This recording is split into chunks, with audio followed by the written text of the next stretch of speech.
अस्सलाम वालेकुम। ये एक बेवा खातून है, उसका कमरा है जो गिर चुका है। ये आप देखें, ये पीछे से ना उधर से पानी लगा और ये गिर गया है।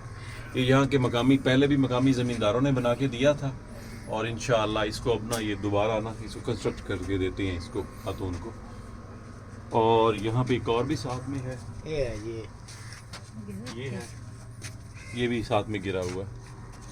ये एक एक कमरे का होता है इनका घर, इसके अलावा अल्लाह रहम करे। अगला भी है ये। साथ में ये भी है इनका।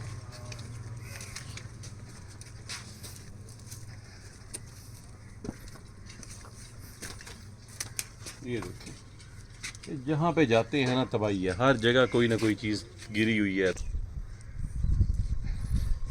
ये बिल्कुल दरिया के किनारे पे ना आबादी जंधियाना।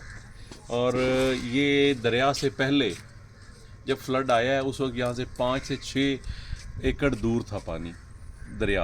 अब ये हालात हैं कि इनकी दीवारों के साथ ना बैक पे तकरीबन सिर्फ एकड़ का ना फासला रह गया। दरिया जहाँ पे बह रहा है, दरिया ने अपनी असल जगह छोड़ दी है और यहाँ पे बिल्कुल गांव के बिल्कुल किनारे पे आ गया है।